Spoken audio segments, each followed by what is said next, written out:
بعد میں ابو بکر کی محبت ہوگی تو محمد مصطفیٰ کے دروازے پر بھی جاؤ گے۔ حضور صلی اللہ علیہ وسلم سو گئے۔ اب مکے کے کافر جو تھے نا جی، وہ بھی تو بڑے محنت کرنے والے لوگ تھے، وہ قائم ڈھونڈتے ڈھونڈتے ڈھونڈتے اسی غار کے سرے پہ آ گیا، یعنی ڈھونڈ لی جگہ انہوں نے۔ لیکن اللہ نے ایسا انتظام کیا کہ وہاں فوراً مکڑی نے جالا تن دیا۔ اب سب سے کمزور چیز مکڑی کا جالا ہے۔ اللہ نے ابو جہل والی قوت والے کو مکڑی والے جانے سے رکوایا۔ اب جب اس نے دیکھا تو اس نے قائد سے کہا، کیا کہتے ہو اس غار میں اگر حضور داخل ہوتے یہ جالا بھی نہ ٹوٹتا؟ غلط کہتے ہو، اس میں حضور داخل نہیں ہوئے۔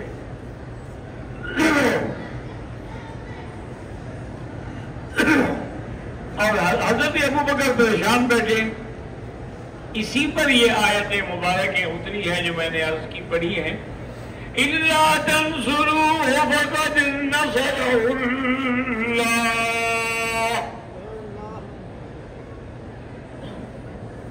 اس لفظ پہ غور کریں۔ اللہ نے فرمایا تم مدد نہ کرو، اللہ نے مدد کی ابو بکر جو ساتھ ہے۔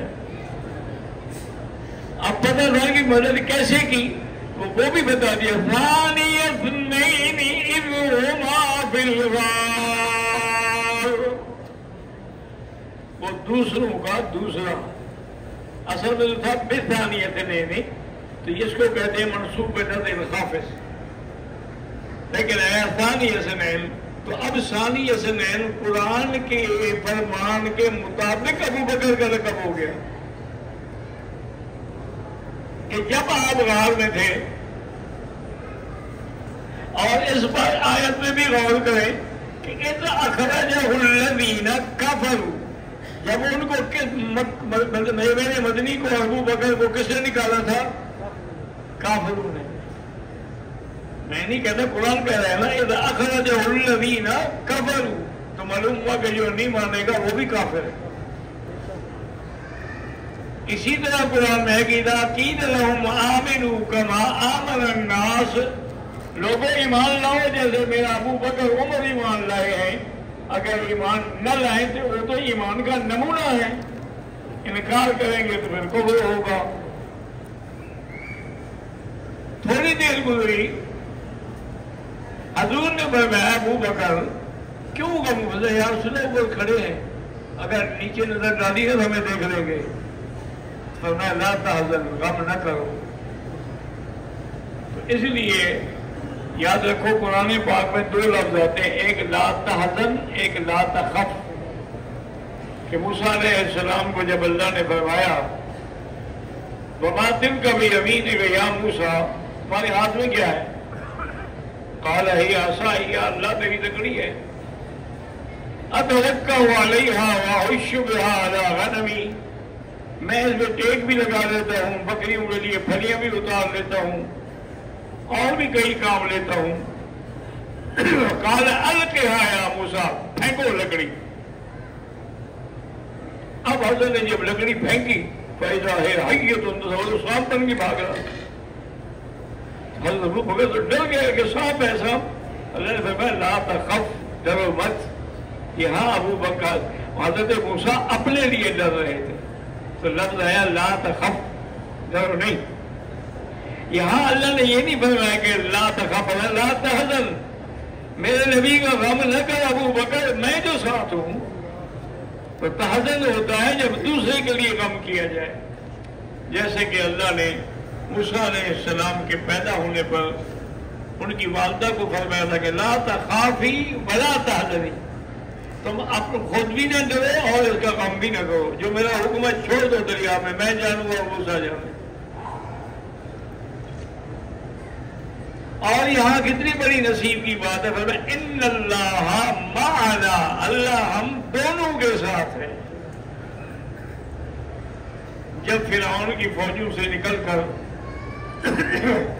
موسیٰ علیہ السلام بنو اسرائیل کو لے کے جا رہے تھے، تو انہوں نے کہا کہ حضرت پیچھے فرعون بدبخت کی فوجیں ہیں، آگے دریا ہے، ہم کہاں جائیں؟ حضرت گھبراتے کہ وہ ان ربی مائی، میرا رب میرے ساتھ ہے، سیہدین، وہ ہمیں راستہ دکھائیں گے۔ موسیٰ نے کہا میرے ساتھ ہے، یہ میرے مدنی کی شان ہے، فرمایا ان اللہ معنا، اللہ ہم دونوں کے ساتھ ہے۔ فانزل اللہ سکینتہ علیہ، اللہ تبارک و تعالیٰ نے سکون اور راحت جو تھی وہ حضرت ابو بکر پہ اتاری۔ بعض علماء تو کہتے ہیں اس سے مقصد ہے کہ حضور پہ اتاری اور بتبع ابو بکر، لیکن اصل گھبرا تو ابو بکر رہے تھے، حضور تو گھبرا ہی نہیں رہے تھے۔ وَأَيَّدَهُ بِجُنُودٍ لَّمْ تَرَوْهَا وَجَعَلَ كَلِمَةَ الَّذِينَ كَفَرُوا السُّفْلَىٰ وَكَلِمَةُ اللَّهِ هِيَ الْعُلْيَا۔ اور اس سارے دور میں غار میں ابو بکر ساتھ ہے، روٹی لانے والی اس کی بیٹی اسما ہے، قصہ کہانی آگے پہنچانے والا عبداللہ ابن ابی بکر ہے، اور بکریاں لانے والا عامر ابن فہیرہ ہے۔ سارا ابو بکر کا گھرانہ حضور کی خدمت میں لگا ہوا ہے۔ اب جب 3 دن گزر گئے، 3 دن کے بعد کا پروگرام تھا، بھی اب اطمینان ہے، اب کافر ادھر نہیں آتے، تو آپ نے حکم دیا کہ اپنے ملازم سے کہو کہ اونٹنیاں لے آئے تاکہ ہم چلیں۔ عجیب بات ہے، تاریخ میں باقاعدہ موجود ہے، جن کو تم سمجھتے ہو نا وہابی ہیں اور حضور کی نبوت سے عشق نہیں ہے۔ حضرت مولانا قاسم نانوتوی رحمت اللہ علیہ کے وارنٹ گرفتاری انگریز نے نکالے، اور ان کا مقصد ان کو سزائے موت دینی تھی۔ تو سارے دوست اکٹھے، انہوں نے کہا حضور مہربانی کریں، آپ اب مسجد میں رہ رہے ہیں، آپ چھپ جائیں۔ اچھا بھائی، تو حضرت مولانا قاسم نانوتوی چھپ گئے۔ 3 دن کے بعد آئے شاگرد تو دیکھا کہ آپ تو کھڑے ہیں مسلح پہ۔ انہوں نے کہا حضرت بڑے چھپے ہو۔ انہوں نے کہا حضور نے 3 راتیں غار میں گزاری تھی، 4تھی رات نہیں گزاری، میں حضور کی سنت کی مخالفت کیسے کر سکتا ہوں؟ پکڑا جاؤں گا تو پکڑا جاؤں گا، حضور کی سنت کی مخالفت میں نہیں کر سکتا۔ اللہ کی شان ہے، ابھی مسجد میں آپ کھڑے تھے، وہ انگریزوں کے پکڑنے والے جو تھے وہ بھی آ گئے، تو انہوں نے آ کے پوچھا، ان کو پتہ نہیں تھا کہ مولوی قاسم یہ ہے، تو انہوں نے پوچھا بھی مولوی قاسم کو جانتے کہاں ہے آپ؟ ایک قدم ادھر ہو کے فرمایا ابھی تو یہی تھا۔ پہلے تو وہ یہی کھڑے تھے، وہ سمجھے کہ اب تو چلا گیا ہے نا، ابھی تو یہی تھا، وہ اب نہیں ہے۔ تو اللہ تبارک و تعالیٰ نے بچا بھی دیا۔ تو حضور صلی اللہ علیہ وسلم ایک اونٹنی پر پیچھے ابو بکر ہے، دوسری اونٹنی پر آپ کا غلام عامر ابن فہیرہ ہے، اور ایک راستہ دکھانے والا عبداللہ ابن اریکت ہے۔ یہ 2 اونٹنیاں جو تھیں خفیہ راستے سے چل پڑی، وہ اسی لیے تو تھا راستہ دکھانے کے لیے۔ جب حضور پاک گئے تقریباً رابق سے کچھ پہلے، حضور رونے لگ گئے۔ حضور صلی اللہ علیہ وسلم رو پڑے، تو حضرت صدیق نے عرض کیا حضور کیوں رو رہے ہیں؟ مجھے بھی بتائیں، پھر میں بھی آپ کے رونے میں شریک ہو جاؤں۔ فرمایا ابو بکر، میں جب یہاں آیا ہوں نا تو مکے والا راستہ جو ہے نا وہ مجھے نظر آ گیا۔ اصل سیدھا راستہ تو نہیں آتا تھا نا، ہم تو ٹیڑھے راستے سے آئے ہیں۔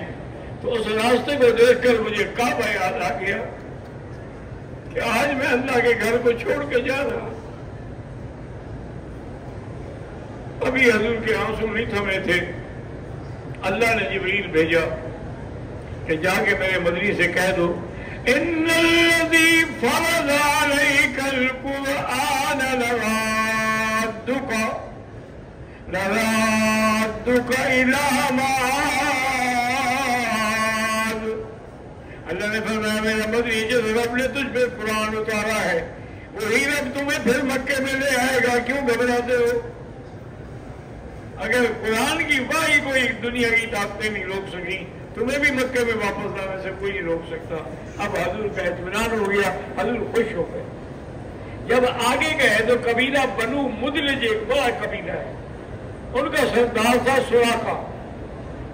وہ اپنے گھوڑے پہ بیٹھا، دوڑایا گھوڑا، حضور کی اونٹی کے قریب آیا تو گھوڑا زمین میں دھنس گیا۔ وہ سمجھ گیا کہ میں جس کو پکڑنا چاہتا ہوں وہ اللہ کا نبی ہے۔ انہوں نے آواز بات یہ ہوگا حضور رک جائے، بس مجھے سمجھ آ گئی، بس ایک مہربانی کریں، اس راستے سے میں آپ کے کسی دشمن کو نہیں آنے دوں گا، لیکن ایک آپ بھی مہربانی کریں کہ مجھے ایک عہد نامہ لکھ دیں کہ جب اللہ آپ کو سارے مکے کی اور عرب کی شاہی دیں گے تو مجھے امان ملے گی۔ حضور میں ابو بکر اس کو لکھ دو، حضرت ابو بکر نے لکھ کے دے دیا تو سراغا چلا گیا، جو بھی ملے ہوگا نہیں اس راستے سے حضور نہیں ہے، میں دور تک دیکھ کے آ رہا ہوں، کسی کو اس راستے پہ نہیں جانے دیا۔ اس کے بعد دونوں جو ہیں وہ ایک بی بی تھی، بی بی ام معبد، اس کے خیمے پہ پہنچے، حضور پاک نے فرمایا کہ بی بی ہم مسافر ہیں، اگر گھر میں کچھ ہے ادھر راستے کچھ بھی نہیں، میرا خاوند تو بکریاں چرانے گیا ہے اور میں گھر میں اکیلی ہوں، لیکن مرحباً آپ مہمان ہیں، آپ بیٹھے۔ حضور نے فرمایا یہ جو بکری بیٹھی ہے، حضور چلنے کے قابل ہوتی تو ڈرائیور کے ساتھ نہ جاتی، یہ تو بیچاری بیمار ہے، یہ تو کھڑی نہیں ہو سکتی۔ حضور نے فرمایا تمہاری اجازت ہو تو ہم دودھ لے لیں، اور نے کہا حضرت اجازت ہے، تو آپ گئے، آپ نے بکری پہ ہاتھ پھیرا اور کہا کہ اللہ آج اس بکری کا تیرا نبی مہمان ہے، تو بکری فوراً کھڑی ہو گئی اور تھن بھر گیا دودھ سے۔ حضور نے ایک برتن بھرا گھر والوں کو دیا، دوسرا برتن بھرا گھر والوں کو دیا، تیسرا برتن بھرا ابو بکر اور عامر ابن فہیرہ کو دیا، اس کے بعد جو چوتھا برتن تھا اس سے آپ نے پیا۔ اتنا اس میں دودھ ہو گیا کہ کوئی تصور ہی نہیں تھا، اور وہ ام معبد دیکھ رہی ہے اور حیران ہو رہی ہے کہ بھی کہاں سے ایک سیکنڈ میں ٹھیک ہو گئی۔ حضور صلی اللہ علیہ وسلم چلے گئے، راستے میں بریدہ اسلمی، وہ بھی ایک قبیلے کا سردار تھا، اس کو بھی لالچ تھی کہ 200 اونٹ ملے گا میں جا کے حضور کو پکڑ لوں، وہ بھی حضور کو پکڑنے کے لیے آیا۔ جب سامنے آیا اور چہرے پہ نظر پڑی تو کہا اشہد ان لا الہ الا اللہ واشہد ان محمد رسول اللہ، یا رسول اللہ میں بھی کلمہ پڑھتا ہوں، اب میں آپ کا جھنڈا بردار بن کے خاتم بن کے چلوں گا مدینے تک۔ تو وہ ان کو لے کے پھر مدینے کی طرف روانہ ہوئے۔ دعا کرو اللہ ہمیں بھی مدینہ نصیب فرمائے اور مدینے کا ادب بھی نصیب فرمائے۔